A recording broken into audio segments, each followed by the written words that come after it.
to today's zoning board meeting. Today's date is December the 2nd, 2024, and the time is 1:32. So we'll get started and start out. We do have a quorum of, we have 6, if I counted right. I have trouble after trying to count past 5. We have the previous minutes. Have we had a chance to look the previous minutes over? Yes. Move approval. Anyone have a question? Need a motion to approve or? I will make a motion to approve. Second. All right, let's all have a vote for the approval. All in favor say aye. Aye. Aye. Okay. We're moving on to the public comment section. Which is item number 2 on the agenda, public comment. Issues or concerns not on the regular agenda may be raised by the public at this time. Citizens should speak from the podium, address comments to the dais, and begin by stating their name and address or single-member district, and limit all remarks to less than 3 minutes. We have a 3-minute timer. We have no public comment. I'm going to close public comment. There's not. Item number 3, review, take action. Oh, we did that one. I jumped, didn't I? This new agenda's got me. Item number 4, ZBA 24-34, 2459 Nasworthy Drive, single-member district number 5, Karen Hesse Smith. A request for approval of a variance from section 501.A for 2-foot setback in lieu of the required 5 feet in an RS1 zoning district for the expansion of a principal structure with a new connected garage. Thank you, Austin Reed Planner. So this item came before you last month. It was tabled to give the applicant a chance to provide more detailed information. We have received some information, so here we are again. This comes out of the ASU College Hills neighborhood. It is district number 5, Karen Hesse Smith's district. The zoning of this lot is RS1, single-family residential. The vision holds it to be neighborhood, and it's about 0.4 acres. As you mentioned, we have a request for approval of a 2-foot side yard setback, whereas we normally require that 5 feet. So we mailed out 25 notices last month. We did receive 2 in favor from the applicant and the neighbor next door. We did not receive any opposed. So on to our analysis. A lot of this is unchanged from last month as well.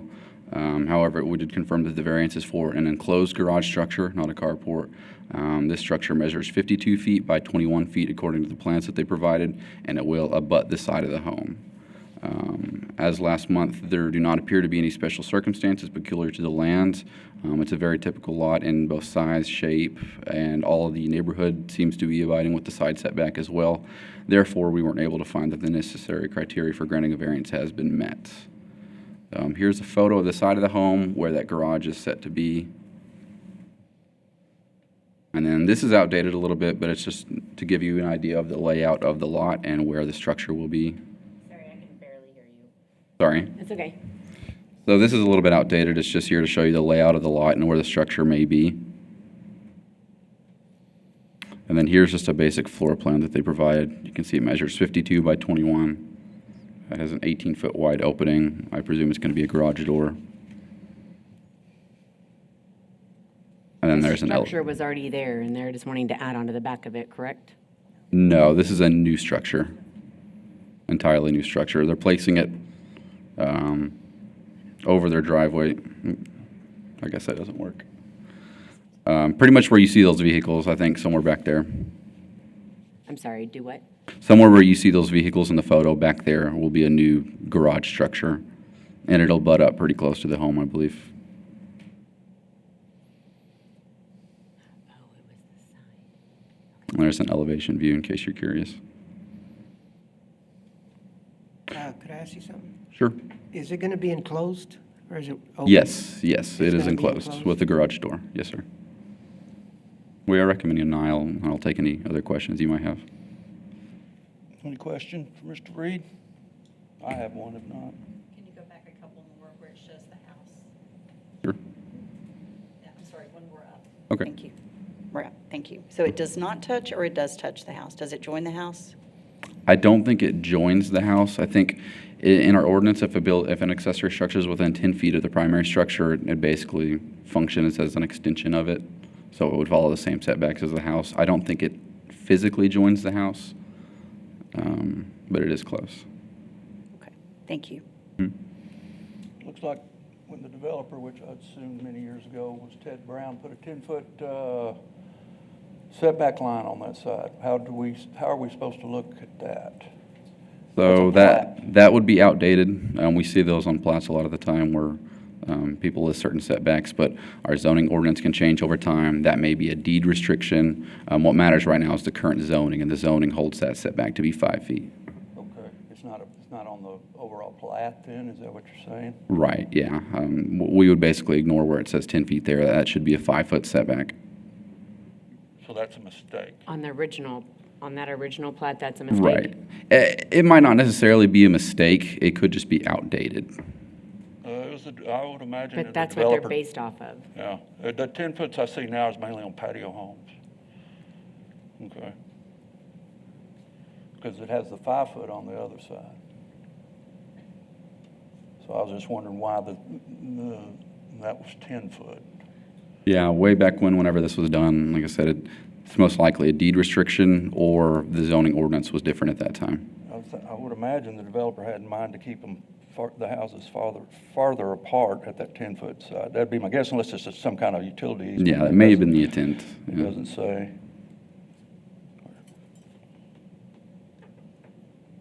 It's part of the plat though, right? That's not a restriction. It's part of the plat. Correct. It's listed on the plat, but that's not what the city enforces right now. Okay. Correct. So, okay.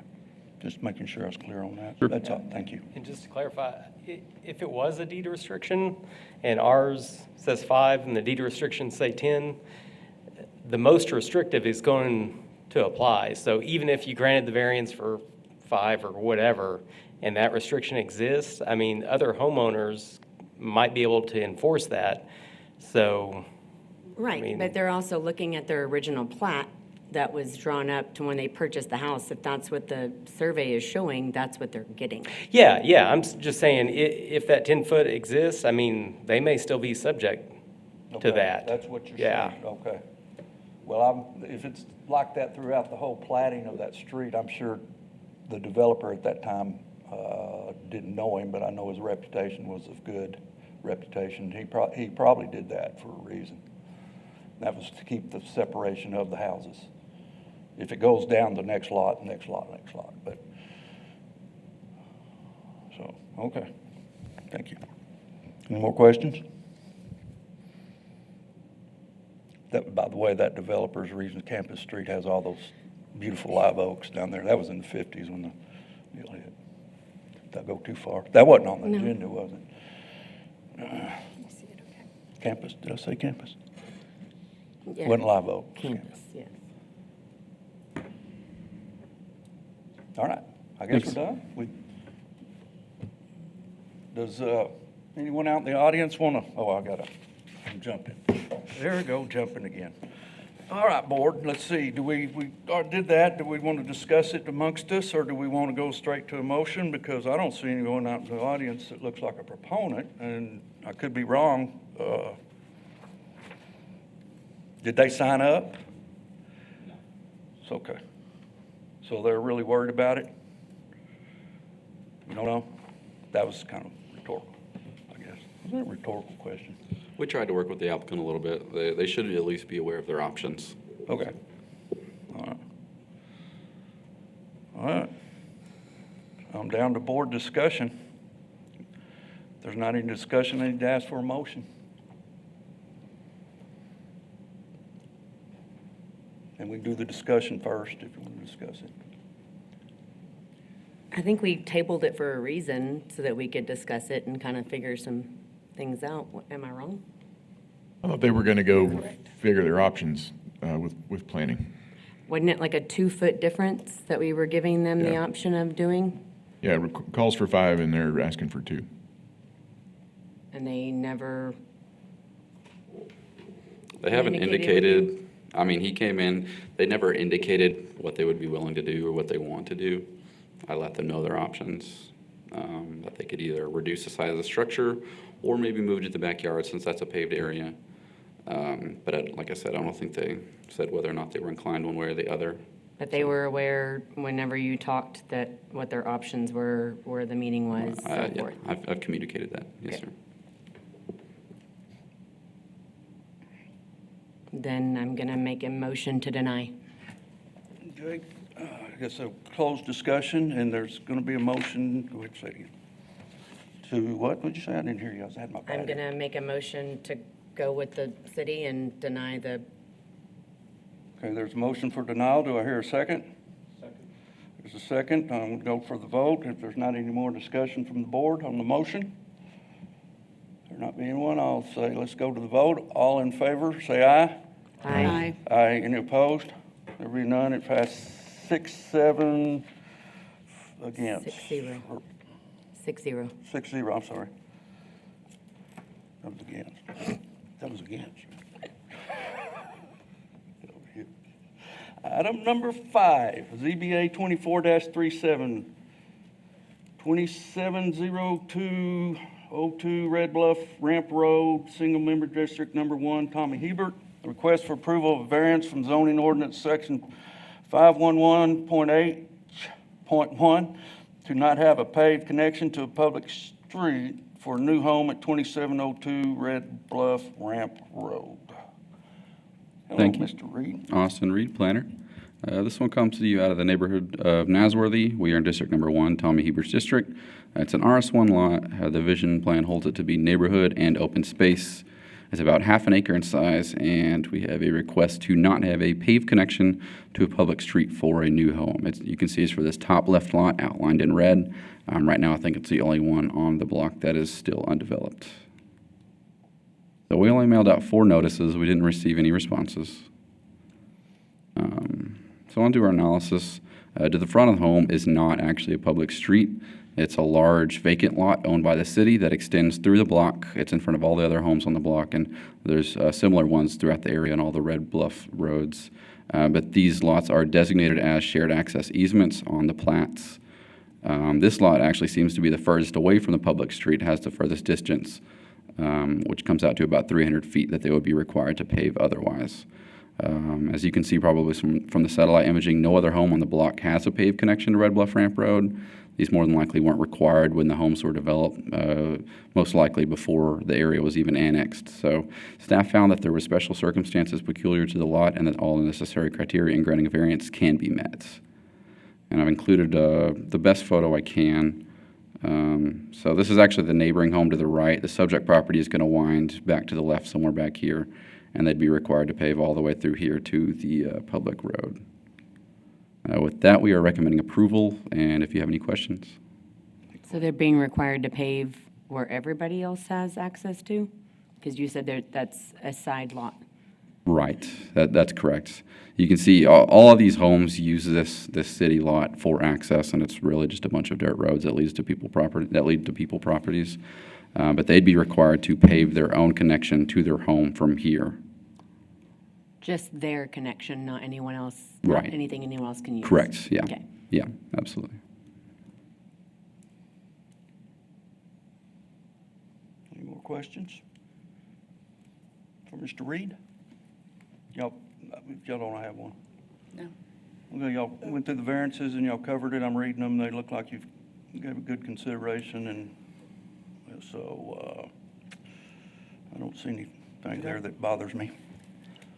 Go ahead. He's wanting to get who to pave it? He's going to pave it, or the city's going to pave it, or? So they're looking to build a house on this lot, Uh-huh. and houses in our ordinance right now are required to have a paved connection from their lot all the way to a public street.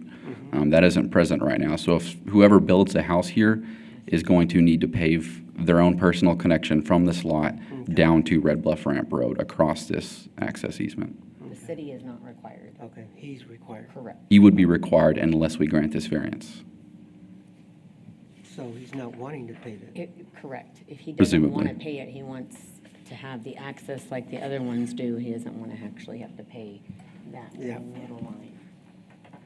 Are the other accesses, Dirt. have they had to pay them, or are they dirt? No, they haven't had to pave them. Next door, it's, Whole neighborhood is dirt. Oh, that's. yeah, it's slightly improved, but that's still just caliche. So no one's had to pave.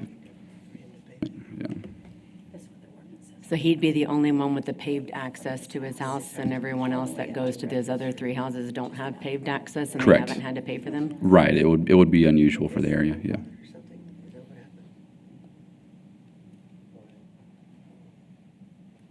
What do you mean it would be unusual? Oh, power went out. Maybe for a hot minute. It would be unusual in that no one else on this block has a paved connection back to Red Bluff Ramp Road. But you're saying no one else has a paved connection back to Red Bluff Right, Road, right? right. So it would be unusual if they did have a paved connection, if we required them to do so. Okay. So he's asking not to have one. Yes, Okay. yes. The Okay. requirement is that he And has we're all one in and he's agreement that asking he not to have shouldn't have one. to pay for one. Correct. Okay. And I the just want to city- make sure and we're all on the city same agrees page. with that. Yes, Sorry, do what? And the city agrees with that. correct. I think his question caught me off guard a little bit. That's why I was like, where are we going here? Okay, yeah. Any more for Mr. Reed? Any more questions for? Thank you, sir. Thanks. Okay, I'll open it up for public comment. Not being any, because no one, the public isn't here. So I'll close public comment. All right, board discussion. I'd like to make a motion, whoops. Any board discussion on this? You don't want my amongst us? motion? Hold on. Okay. There being none, I'm going to open it up for motion. Let's have a motion. I would like to make a motion to approve the variance. There's a motion for approval. Here's a second. I'll second. Any more discussion from the board on the motion being made? I'll take it to the vote. All in favor, say aye. Aye. Any opposed? Passes 6-0. Moving on to item 6, division report. I don't believe we have anything for the division report. Thank you. Next meeting agenda, January the 6th, 2025, right? Yep. I'll change that on this agenda, 2025, okay? Y'all get used to that. Should be 2025, yeah. Glad I Good don't eye. have to, I'm glad I don't have to handwrite checks anymore. I would probably still be in 1989. All right, okay, next meeting will be January the 6th, 2025. It'll be in City Hall East Mezzanine Meeting Room at 1:30. Item number 8, I need a motion for adjournment. There's a motion to adjourn. Do we need to have board discussion on that?